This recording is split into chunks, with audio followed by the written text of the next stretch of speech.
To help us understand this, I'm joined in studio by career coach Xolisa Luthi and digital trend analyst Pielo Maboya. A very good morning to you, gentlemen, and thank you so much for joining us.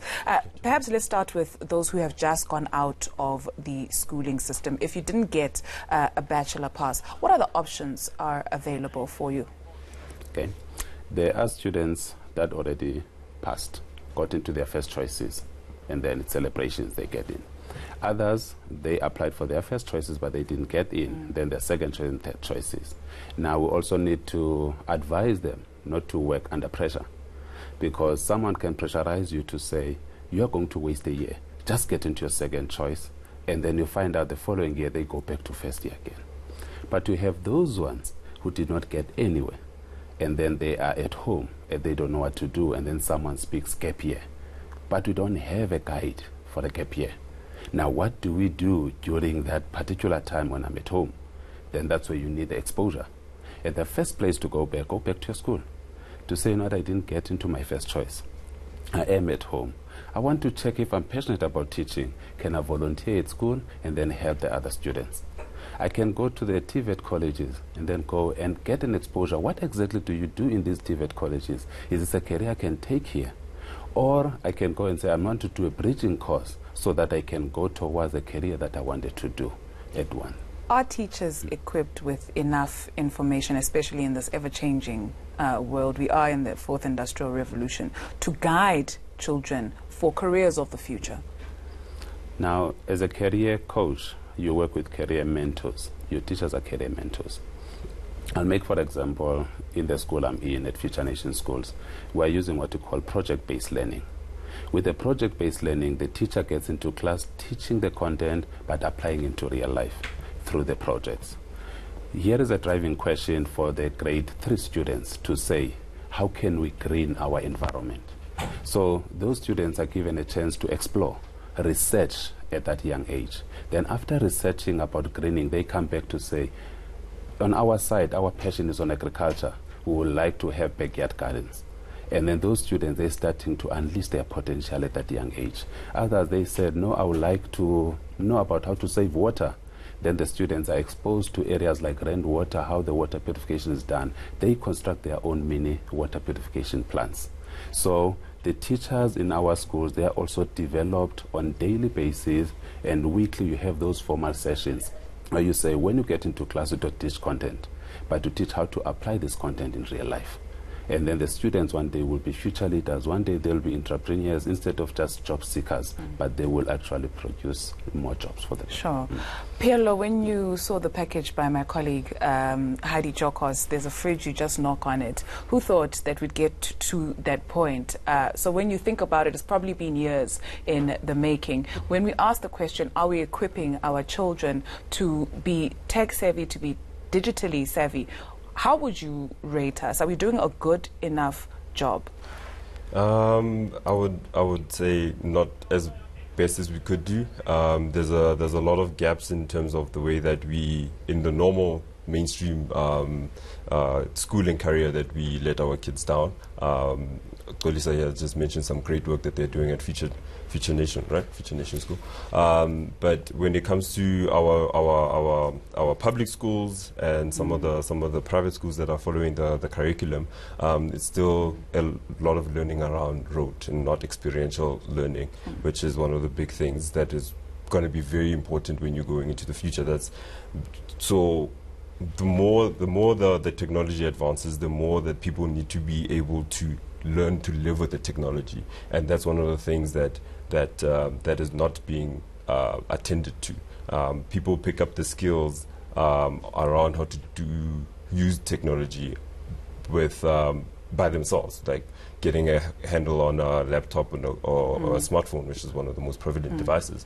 But in terms of how to understand how those pieces of technology actually work, that is not really covered in our schools. So I would rate us that we could do a little bit more in trying to make sure that kids of now understand what where the technology is going, and be able to interact with it better. Absolutely. I mean, we are the youngest continent in terms of population, Right. in terms of, the youth population, in terms of young people that are on this continent. When we talk about a grade 1 learner who's starting school now and we're preparing them for the job of the future, let's explore what jobs we will see phased out and what jobs are going to be jobs of the future. So what we have is that the trend as we see it now is that there's the manual intervention type of roles are dying at a slow death. Maybe it's ramping up now. But then what we're also seeing is that skills that are more human, let's put it that way, are the growing sectors, where critical thinking is required, where the human touch is required, where emotion and empathy are still required. Those are the jobs that are getting some growth. But what we're seeing is that it's not necessarily such a big switch, but what happens is that every profession is going to be touched by this digital transformation, this AI, robotics is going to be touched by it. But then to what extent it depends on the industry that you're in. But every industry is going to be touched by it. So which means that everybody, no matter what career you go into, you need to understand how computers work. What do we mean by digital? What do we mean about robotics? Because it's going to be a man helping a machine, or the other way around. Let me not put it that way. In order to fulfill tasks on a daily basis. So that's the trend that we're seeing. That what is important for a grade 1 learner today is to make sure that they are completely comfortable with devices, technology, and understanding how things work. But they don't necessarily need to know everything about it, but they need to be comfortable in executing tasks on those tools. These babies, they come out of the womb and they know how to say the tweet. Xolisa, when we look at, you mentioned a very important aspect of creating entrepreneurs. So we've got this thing in South Africa where we have a high unemployment rate, but you've also got small businesses which are thriving. And a lot of people are saying, let's focus on small businesses in order to grow the economy. But when a child walks through your doors of learning, that entrepreneurial mind, how do we cultivate it? Okay. What we do, we take subjects, you integrate the subjects. A subject cannot work as a silo that I just want to study geography and know about weather, or I just do mathematics.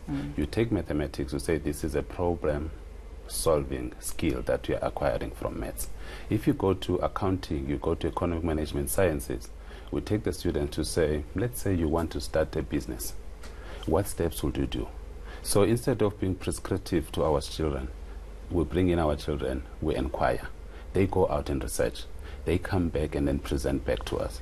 Then after presenting, they even ask us as investors. So teachers come in as investors, then the students will come in and present their ideas to them. Then afterwards, we invest in their business. We even have discussions to say, how much am I going to get back? What much percentage? Then they have those negotiation skills coming up. Then when you talk of market days, in which most schools are doing it, you find out different schools have market days, but they will end up selling tangible products. But we have students who came up and say, I want to provide a service. I'm going to provide a massage service. And then I'm going to charge you for a minute. And then this is a risk-free business. Where did you get this? No, when I was researching, I said, all I need is just this machine, and then I'm going to hire the machine, then there's less risk. I'm talking of the grade 7s. I'm talking of grade 6 students. When it's a market day, it's not just about selling, but they also say there's a service I want to do. But there are students who say, we do our coding. Take us through, how can I do a website? They did websites for the car washes in our streets. Not a car wash that is in a space that does not exist. They went to our streets and flare off. Then they interviewed those owners of the small business. They designed website. Yes, they are not live as yet, but you could see that it's an interactive website. You go to the back end, I don't even understand the language, but they are taking us through to say, when I was coding doing this website, this is what I've done. But we only see the front part where they are promoting those small businesses. So if a child can say, I can get into a business of a website designer, I can go to a business of massage, I can go to a business of car wash, where they hired machines, a dry wash. They brought them to the school. Then during the June 16 and said Youth Days, the students said, we'll do a walk.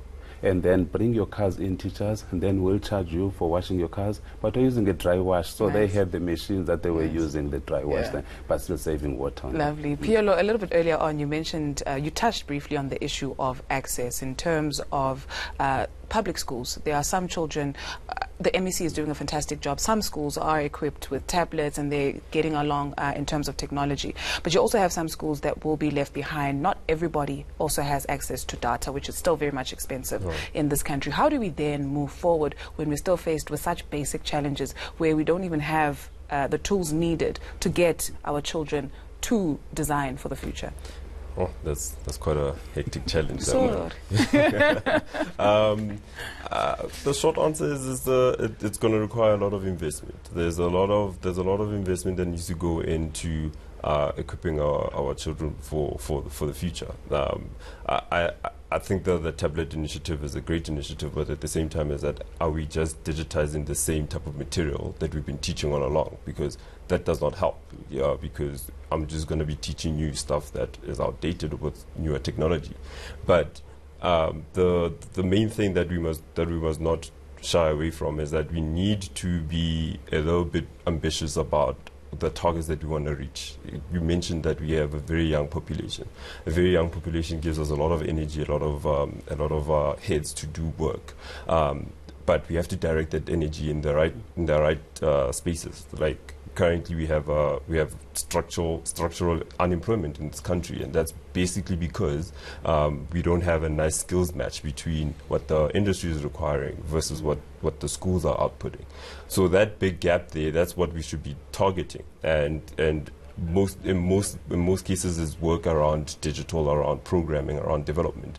And some of these skills are very easy to teach if you can get the right tools in front of the children. And I see that as one of the big potentials for Africa as a whole, that if we can hone our capabilities to say that this is something that we want to target, we can teach our kids to go through that route, and we'll be able to at least put a dent on the big gap that we have. Absolutely. Right here, I see a collaboration. So yeah, we are sorted here. Thank you very much, gentlemen, for coming through this morning to chat to us. That was career coach Xolisa Luthi and digital trend analyst Pielo Maboya.